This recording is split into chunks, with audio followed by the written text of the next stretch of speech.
If you were walking by a nursery and you're looking at a bunch of babies, what would make you feel that you are comfortable these are probably perfectly healthy newborns? Well, the first thing that you do is when you see a newborn, you observe the newborn.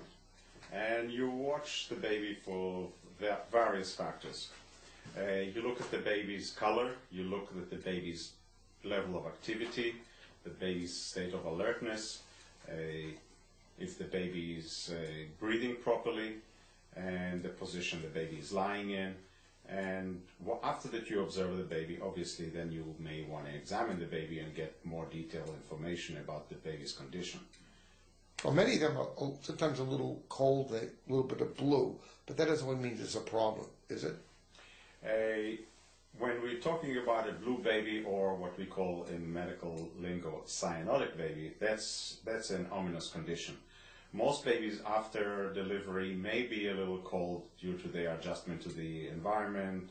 They're losing body temperature, they're evaporating amniotic fluid that they come from, and they may be having some adaptation to the extrauterine environment, circulatory adaptation. They have to absorb lung fluid that's filling up their lungs while they're developing in the womb. So there are a lot of color changes that they undergo.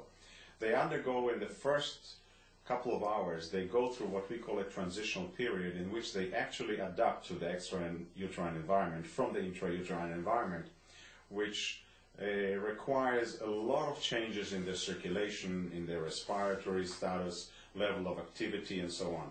So we do see changes in their color, changes in their respiration, in a lot of the autonomous nervous system functions and the motor functions of adapting to the extrauterine life.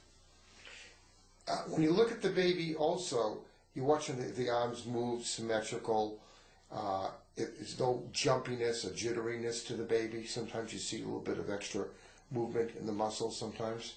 Babies do have a certain reflexes that they are born with, what we call primitive reflexes. And those reflexes will be triggered by all kinds of stimuli. So they may have all kinds of abnormal, or what may be regarded for an older child or an older infant as abnormal movements, when they are actually maybe normal as reflexive movements.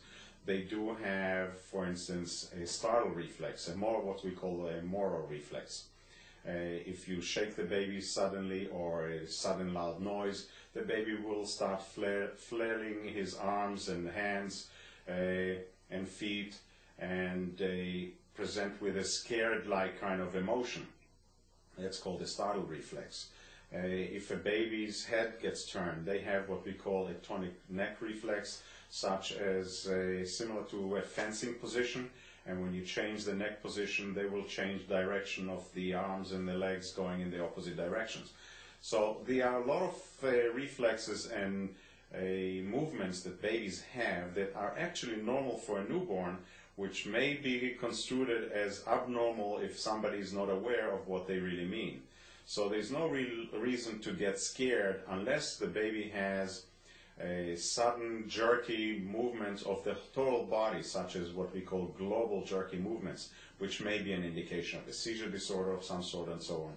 But babies in the initial period of life, especially during the transitional period, adaptation period, will have all kinds of little jerky movements, little muscle jerks, and so on, as part of their adaptation, almost like as if the guidance system is trying to check all systems to make sure that everything is ready for a go and a takeoff.